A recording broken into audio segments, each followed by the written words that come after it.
Imaginez une voiture née d'un coup de crayon audacieux, capable de se faufiler partout en ville, de charmer les jeunes, de transporter des familles avec ses 5 portes inattendues et même de gagner des rallyes face à des monstres de puissance. Une voiture qui est devenue le symbole de son époque, traversant les décennies avec une aisance déconcertante et qui a marqué l'histoire de l'automobile bien au-delà des frontières de son pays natal. Aujourd'hui, on ne parle pas d'une berline statutaire, ni d'un 4x4 baroudeur. On va parler de bien plus iconique, on va parler de la Renault 5. Vous êtes au bon endroit si vous voulez découvrir pourquoi cette supercar populaire est bien plus qu'une simple citadine, c'est une légende. Préparez-vous à une plongée fascinante dans son histoire, ses secrets techniques, ses anecdotes les plus folles et son héritage indémodable qui continue de faire rêver des générations entières. Qu'elle l'ait connue sur les routes ou dans les jeux vidéo, on va tordre le cou aux idées reçues et vous révéler pourquoi elle continue de faire tourner les têtes même face aux hypercars d'aujourd'hui. Accrochez-vous, le voyage commence maintenant. Pour comprendre l'âme de la Renault 5, il faut remonter le temps, très précisément à la fin des années 1960. La France, comme le reste de l'Europe, est en pleine mutation sociale. Les familles s'urbanisent, la jeunesse aspire à une plus grande indépendance et à des loisirs, et le besoin d'une voiture compacte, économique, mais aussi stylée et polyvalente se fait ressentir avec acuité. C'est dans ce contexte effervescent au sein du bureau de style de Renault qu'intervient un designer de génie, visionnaire mais discret, Michel Bouet. Bouet avait une vision radicale pour l'époque.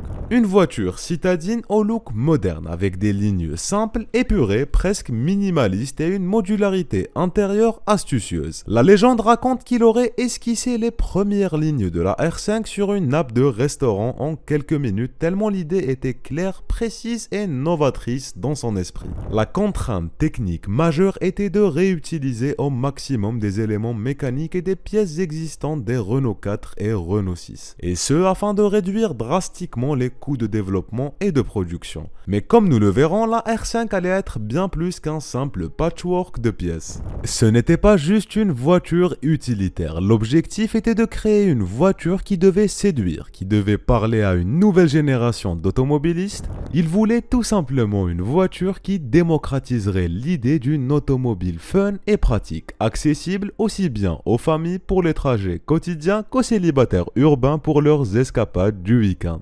Mais le chemin vers cette icône fut semé de doutes, des défis techniques audacieux et des paris industriels considérables. Le projet, initialement baptisé Projet 122, devait rompre avec l'image parfois rustique de ses aînés tout en conservant leur fiabilité légendaire. Les premiers prototypes furent développés dans le plus grand secret, à l'abri des regards indiscrets de la concurrence. La grande nouveauté et l'audace majeure de la R5 résidait dans l'utilisation pionnière des boucliers avant et arrière en polyester. Ce matériau révolutionnaire pour l'époque permettait d'intégrer les pare-chocs directement à la carrosserie, donnant à la voiture un aspect lisse, moderne, presque futuriste et une cohésion esthétique sans précédent pour une voiture de cette catégorie. Cette innovation allait devenir une marque de fabrique de la R5, offrant non seulement une meilleure protection aux petits chocs urbains, un atout indéniable dans les villes congestionnées, mais aussi un look immédiatement reconnaissable et distinctif. C'était un pari risqué sur un nouveau matériau, mais il s'est avéré payant. Le grand jour, le jour de la révélation tant attendue, arrive enfin. Nous sommes en janvier 1972. Renault, avec une campagne de marketing percutante et audacieuse, lance officiellement la Renault 5. Et là, c'est un succès immédiat. Un véritable coup de foudre généralisé. Son look audacieux et compact, ses phares carrés et son regard un peu mutin déroutent certains puristes, mais séduisent instantanément la grande majorité du public, notamment les jeunes. Sa configuration mécanique est moteur longitudinal avant entraînant les roues avant, et sa carrosserie à 3 portes, la version 5 portes n'arrivera qu'en 1979. Tout ça la rend incroyablement agile, facile à vivre en ville et économique. Elle est si différente des berlines classiques de l'époque, souvent lourdes et encombrantes. Le succès est fulgurant, les commandes affluent massivement, bien au-delà des prévisions les plus optimistes. La Renault 5 devient non seulement un succès commercial colossal, elle sera la voiture la plus vendue en France pendant de très nombreuses années, détrônant même des modèles historiques. Mais un véritable phénomène de société, un symbole de son temps, elle incarne la modernité, l'émancipation et le côté jeune et dynamique des années 70 et 80. Elle est la voiture des étudiants qui partent en week-end, des femmes actives qui gagnent leur indépendance, des jeunes couples qui fondent leur foyer et même des sportifs en quête de sensations fortes.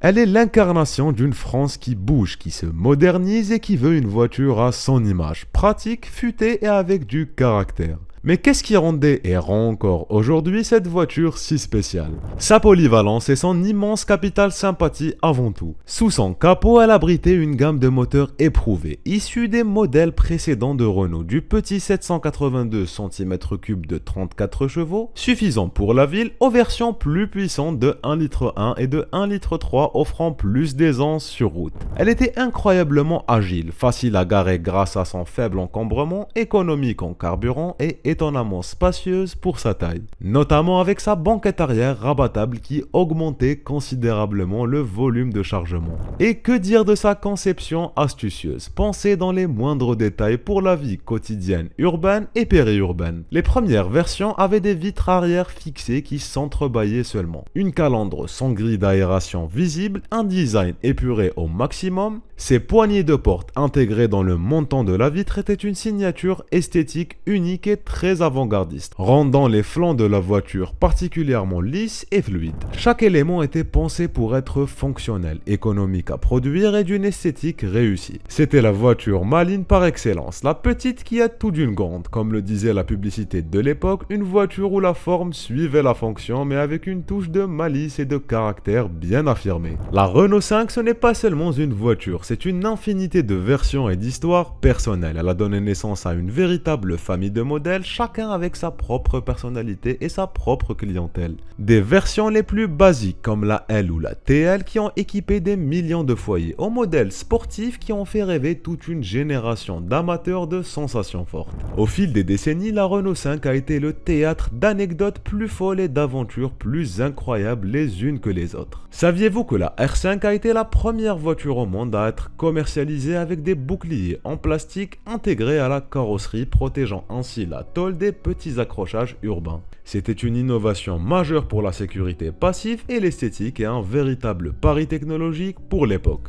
Renault avait même créé une campagne de publicité où la R5 résistait à des chocs, soulignant la solidité de ses boucliers. Elle a été une véritable reine du sport automobile et pas des moindres. Qui n'a pas en tête la légendaire Renault 5 Alpine lancée en 1976 qui a commencé à forger la réputation sportive de la petite R5? Et surtout la démentielle Renault 5 Turbo et Turbo 2 dévoilée en 1980. Avec son moteur central arrière placé juste derrière les sièges, ses ailes hypertrophiées qui la rendaient si reconnaissable et ses performances de supercar. C'était une bête de course pure souche. Homologuée pour la route, capable de rivaliser avec les sportives les plus prestigieuses de son temps. La R5 Turbo a remporté des rallyes prestigieux, comme le rallye Monte-Carlo en 1981 avec Jean Ragnotti au volant et qui a fait vibrer des millions de fans de sport automobile à travers le monde. C'était la petite qui boxait dans la catégorie des poids lourds et qui gagnait.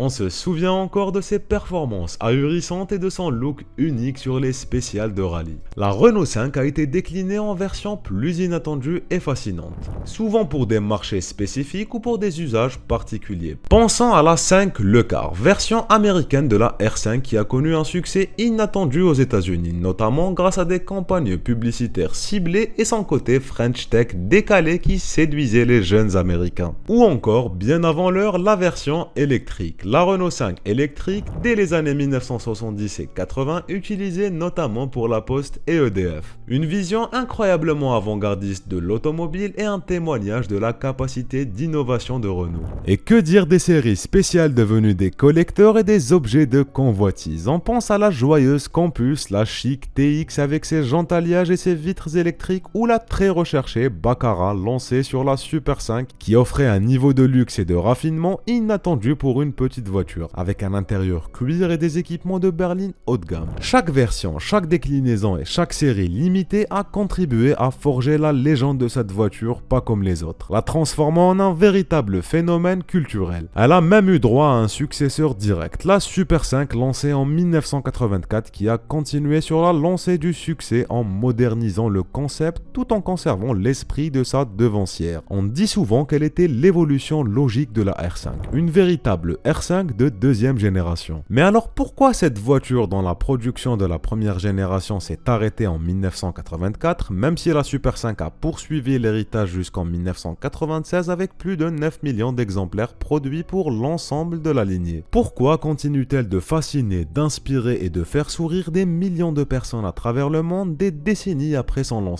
Dans un monde où les voitures sont de plus en plus complexes, connectées, autonomes et parfois aseptisées, la Renault 5 offre un contrepoint rafraîchissant, presque une bouffée d'air pur. Elle incarne une certaine insouciance, une simplicité intelligente et une fiabilité à toute épreuve. Une époque où l'on apprenait à conduire sur une R5, où l'on partait en vacances avec, elle nous rappelle qu'on n'a pas besoin de fioritures ni de gadgets high-tech omniprésents ou de performances extravagantes pour être heureux, pour voyager ou pour créer des souvenirs inoubliables. Elle est un symbole de liberté, d'anticonformisme, d'audace et de nostalgie d'une époque peut-être plus fun, plus colorée, où l'automobile était avant tout un plaisir simple et une liberté de mouvement. Ironiquement, avec son design intemporel, elle est devenue instagrammable avant l'heure, avec son look unique et inimitable qui ne laisse personne indifférent, attirant les regards et les sourires partout où elle passe. Qu'elle soit dans une rue parisienne ou sur une route de campagne, c'est une voiture qui raconte une histoire à chaque kilomètre parcouru. La Renault 5, c'est aussi un investissement émotionnel et un héritage transgénérationnel. Pour beaucoup, c'est la voiture de leurs parents ou de leurs grands-parents, de leur première virée entre amis, de leur premier permis de conduire. Elle est associée à des moments de joie, de découverte, de simplicité, de liberté. Elle a une âme, une personnalité propre, une histoire à raconter, et ça, aucune intelligence artificielle, aucune technologie futuriste, aucune supercar dernier cri ne pourra jamais la remplacer. Elle est un art de vivre, une icône qui continuera de rouler dans nos cœurs et sur nos routes. Et avec l'annonce du retour de la Renault 5 en version entièrement électrique pour 2024, c'est la preuve que cette icône est plus vivante que jamais, prête à écrire un nouveau chapitre de son incroyable histoire, mêlant héritage et modernité, toujours avec cette touche de malice et d'audace qui la caractérise. La boucle est bouclée et la légende continue.